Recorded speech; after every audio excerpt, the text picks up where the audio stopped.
Now, I know many of you guys are probably tired of hearing Tom Brady possibly coming to Las Vegas, and if you guys are, then you probably don't have to watch the rest of this video, but maybe like the video on your way out, you know what I mean? I'm just joking with you guys. But some more news came out just yesterday, making this scenario more of a reality. According to Arash Markazi? I don't know how you say his name, but he tweeted out yesterday that when Las Vegas, a partner of the Las Vegas Raiders, has announced a partnership with Tom Brady and TB12.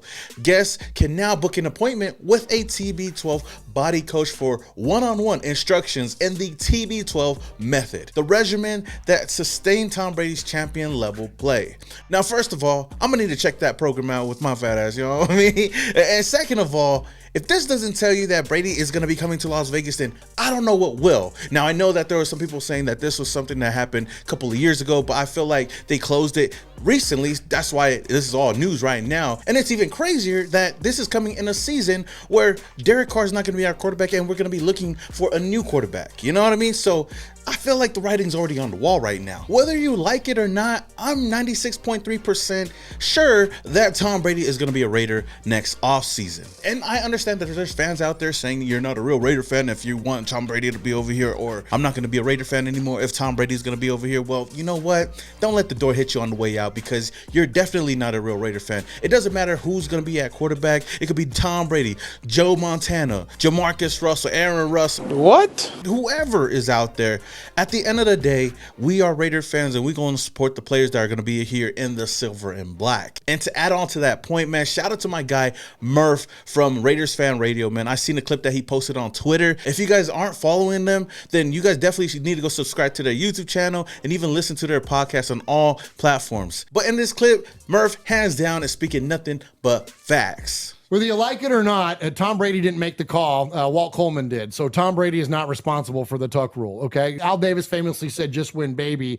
And despite the idea that I know we're supposed to hate the Patriots, and I don't have any love for them, and I don't have any love for Tom Brady, but I didn't love Jerry Rice either until he wore silver and black, and then I had to root for his ass. I didn't love, you name it, Ronnie Lott, Tom Rathman, Romo, freaking Warren Sapp after they beat us in the Super Bowl. Thank you. It's an endless list. Richard Seymour. It's an endless list of guys that came out of other teams' uniforms. If you really want to get nitpicky about it, Willie Brown, one of the greatest Raiders of all time, was a Bronco. And guess what? Al Davis was a Charger. Okay. So this whole idea of your past, informing your present in Raider Nation or in silver and black, I'm sorry. I don't care how much you hate Tom Brady. It's just win, baby. So if the guy can help us win more football games, that's all, frankly, I care about as a fan. I really genuinely don't care who it is. It could be Aaron Rodgers. It could be Tom Brady. It doesn't matter. And to add to his point, a lot of Raider fans didn't even want Michael Crabtree over here when he was a free agent.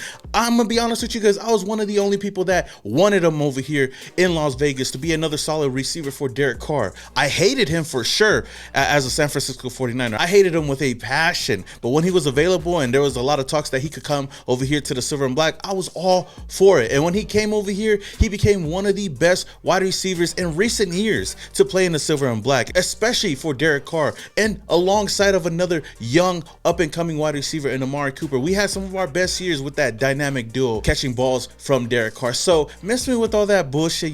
Tom Brady, if he does come over here, then we're going to support him no matter what. And even if it's not Tom Brady, if it's Aaron Rodgers, if it's some other jabroni out there on the street coming over here to play for the Las Vegas Raiders, I know for a fact that I'm going to be supporting that quarterback no matter what, the same way I supported Derek Carr. Unless they go out there and just straight out disrespect the Shield, then it's fuck you from there. But like I said yesterday, I feel like if they did bring Tom Brady here, we have all the pieces in place to turn this whole thing around for next season, especially now that Derek Carr is not going to be the quarterback of the team and the team will save a lot of money from that. We can build on the defensive side of the ball. Our offensive line, even though a lot of people wanted to talk about that, wasn't really the worst thing on this team, but that doesn't mean that we can't get better at that position, which I feel like we could also do in this offseason. So if you bring in a Tom Brady, you bring a Gronkowski out of retirement to play alongside of Darren Waller, you still have Devontae Adams, you still have Hunter Renfrow, heck, bring back Mac Hollins, you got Josh Jacobs in the backfield with a plethora of other running backs,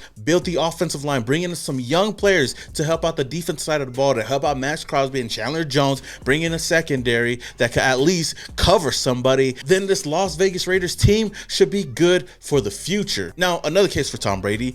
Not only does he know this offense inside and out, but he definitely excelled in it. On top of all of that, he could be another coach to help coach these other players that haven't been in the system that long. He could be that field general that we need, that knows this offense, that can run this offense, and also can be a mentor for the next up and coming quarterback that can take over once he leaves. Which brings me to my next bit of news. Who could be the next franchise quarterback for the Las Vegas Raiders? I know that we've talked about a lot of young quarterbacks out there that could come in and groom under a veteran quarterback like a Tom Brady or whoever else we bring in, you know, the likes of CJ Stroud and even Will Levis in the draft. But one young quarterback that I haven't talked about just yet is quarterback Anthony Richardson, aka AR-15, from the University of Florida. Now, some news came out today. According to NFL Rookie Watch on Twitter, they tweeted out that Raiders GM Dave Ziegler was reportedly intrigued with Anthony Richardson throughout the past college football season. The Las Vegas Raiders currently hold the 7th overall pick in the NFL draft.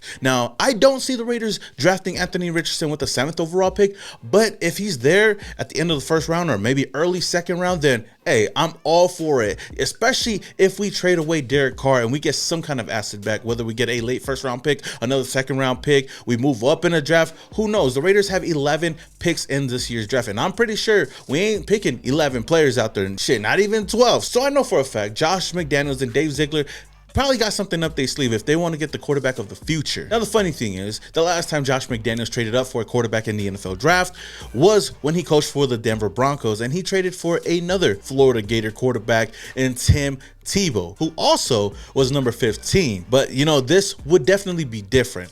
Richardson is a freak athlete with all the tools to be great, but he does still need to develop as a passer, which I understand why a lot of people have said that Richardson should sit for a year or two to develop under a mentor, and he could do that over here in Las Vegas with the Raiders if we brought in a Tom Brady. To me, honestly, that would be a win-win scenario for the Raiders. Not only do you have a bridge quarterback that could come in and excel, but you also have the quarterback for the future just waiting and preparing himself to take over once Brady does retire. So with all that being said, I would definitely be down to draft a quarterback like Anthony Richardson later in the first round or even early in the second round with the pick that we possibly get from Derek Carr, to be honest with you guys. But I want to know what your guys' thoughts are. Let me know down in the comments if you guys are open to drafting a guy like Anthony Richardson in this year's draft, or is there another quarterback that you guys are really high on in this year's draft that you guys can see groom under a veteran quarterback and take over as our franchise quarterback moving forward. Let me know your thoughts down in the comments below. All right, Raider Nation, that is all I have for you guys today. Don't forget to smack that like button. It does a lot for this channel. Also, if this is the very first time you're coming across my channel and you love the Las Vegas Raiders, then hit that subscribe button, hit that notification icon button to notify you guys when I upload more videos just like this. Until the next video, this your boy Some More Raider, and your boy is Started off in Oakland, now we here. Thought that we was done, we just hit another gear. Look, started off in Oakland, now we here. Hey, pull up with the nation in the silver black gear. Look, 4 games straight, we in the playoff. Shout out to the Chargers fans, y'all enjoy the layoff.